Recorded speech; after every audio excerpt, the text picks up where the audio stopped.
आप सभी का जीवन मंगलमय हो। भारत की संस्कार संस्कृति सनातन धर्म की परंपराएं ही पूरे विश्व को सुखी कर सकती हैं, स्वस्थ कर सकती हैं, सभी दुखों कष्टों से छुटकारा दिला सकती हैं। इसके लिए आइए जो सिद्धांत है हमारे धर्म का, यम नियम संयम है, उससे जानने के लिए वीडियो देखें और देख करके सहमत हैं तो subscribe, like, share, follow, comment भी करें। ईश्वर अंश जीव अविनाशी, चेतन अमल सहज सुख राशि। ये जीव जो है वो परमात्मा का अंश है, जो अविनाशी है, कभी नहीं नाश होने वाला है।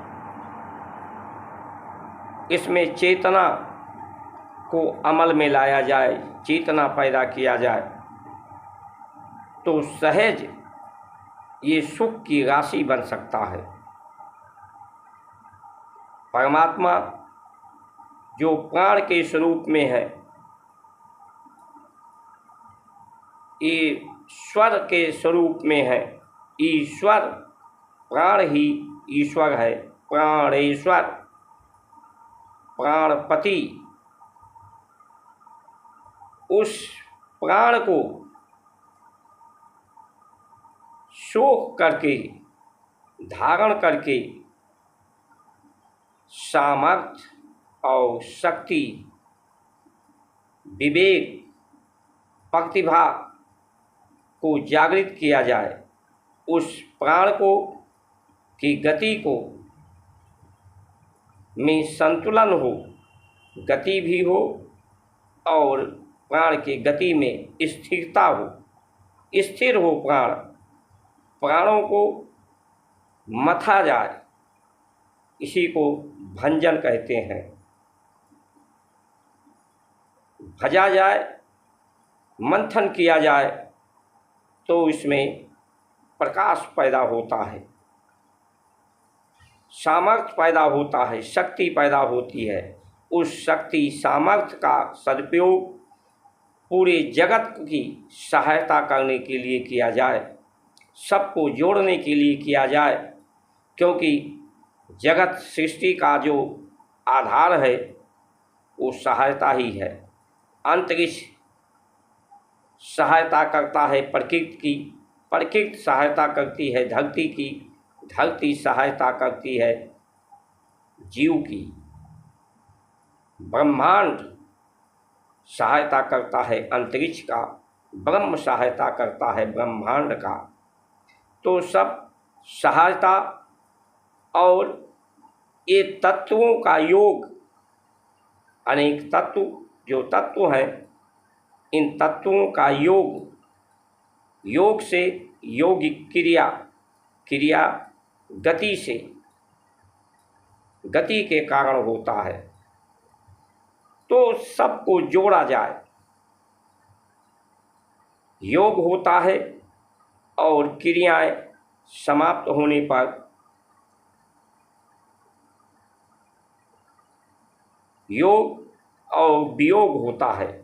फिर तत्व अपने में वापस हो जाते हैं, अपने तत्वों में स्थिर हो जाते हैं।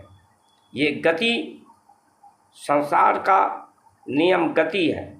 गति के कारण इसमें अशांति है, गति से ही गुण पैदा होते हैं, गुणों में विकार है। इसलिए जो ईश्वर है वो निर्विकार है, वो गुणातीतम है, निर्गुण है। तो गुणों को निर्गुण करना, निर्विकार करना और स्थिर करना, प्राण की गति जो हम आहार लेते हैं, वेशभूषा, कपड़ा पहनते हैं, सिर्फ श्वास से ही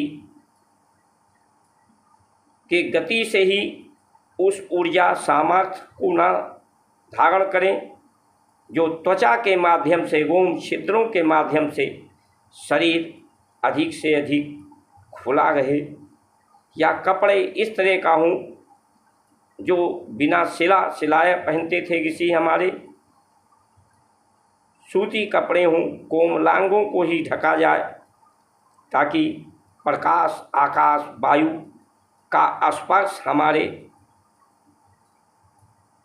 त्वचा से हो सके और त्वचा उस ऊर्जा को शोषित कर सके, धारण कर सके और सब में सामर्थ्य पैदा हो, प्रतिभा पैदा हो, एक दूसरे का सहायता करें, सही समझ पैदा हो, सही बुद्धि स्थिर हो, मन स्थिर हो, बुद्धि सद्बुद्धि हो, सन्मार्ग पर चले और ये ईश्वर का अंश सभी हैं तो सब ईश्वर के समान ही हैं, ईश्वर के समान ही सबको समझ करके सबका आदर हो, सत्कार हो, सहयोग हो।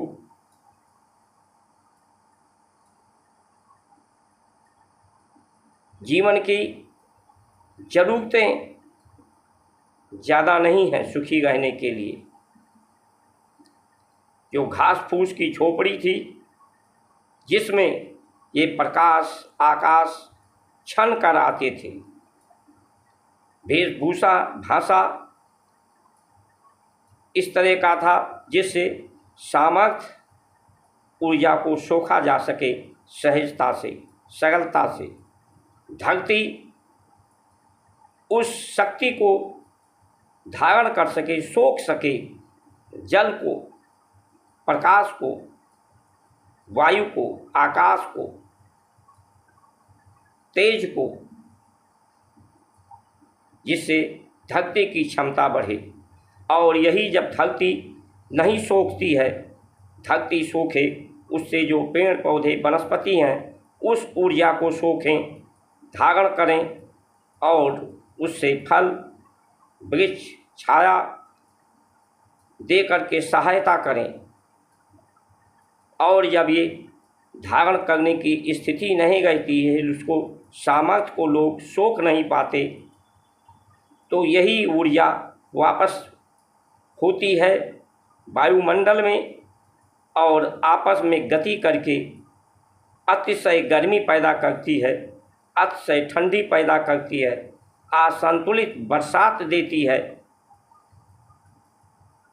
और जो समर्थ नहीं होता है, जिसमें शक्ति नहीं होती है, सामर्थ्य नहीं होती है, वो सही निर्णय नहीं ले सकता, नियंत्रित नहीं कर सकता समाज को, परिवार को, अपनी इंद्रियों को, मन को।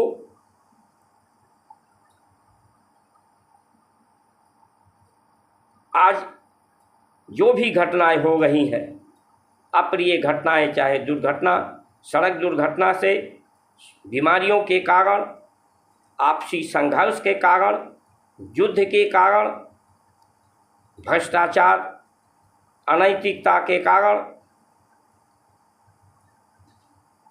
उसमें अगर मूल में देखा जाए तो एक ही समझ में आती है कि लोगों में सामर्थ्य नहीं है, आज शक्ति नहीं है, प्रतिभा नहीं है,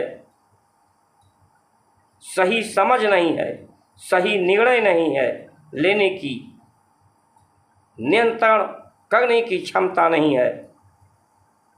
और प्राण के गति में बाधा है, रक्त के गति में बाधा है, प्रकृति की गति में बाधा प्रदूषित करके लोग कर रहे हैं। यज्ञ करके हमारे ऋषि प्रकृति के गति को निर्बाध रूप से गति होती रहे, निर्विघ्न होती गए। और इसका कारण यही है कि ब्रह्मांड निकाया निर्मित माया, रोम रोम प्रतिवेद कहें, मम उर्वासी यह उपहासी, सुनत धीर मत थिर न रहे। ये जो माया है, माया से ये निर्मित ये काया है, जिसमें गति स्थिर नहीं गई थी, बुद्धि स्थिर नहीं गई थी प्राणों की, और ये जीवन का उपहास उड़ाते हैं। जब उपजा ज्ञाना प्रभु मुस्काना, बहुविध चरित कीन चाहें, सो कथा सुहाई मात बुझाई।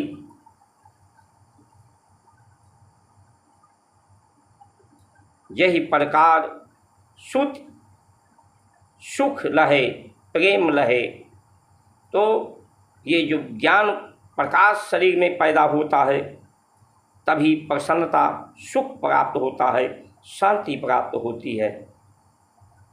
सिया राम मैं सब जग जानी, करो प्रणाम जोड़ युग पानी। ओम भूर्भुवः स्वः तत्सवितुर्वरेण्यं भर्गो देवस्य धीमहि धियो यो न प्रचोदयात्। भावार्थ क्या है? उस प्राण स्वरूप परमात्मा जो पाप नाशक दुख नाशक हमें सद्बुद्धि दें, सन्मार्ग पर चलाएं। तो ये जो प्राण के स्वरूप में, प्राण के स्वरूप पूरा संसार है जिसमें परिवर्तन होता है, इसीलिए तुलसीदास जी ने पूरे संसार को सिया राम परमात्मा ईश्वर का रूप समझा, और सबके माया को, जो माया सुखद परिणाम नहीं दे सकती, दुखद परिणाम देती है, उस माया को नियंत्रित करके सबको जोड़ने की बात कही है। इन्हीं वचनों के साथ आप सभी का सुमंगल कामना करते हुए जय श्री राम।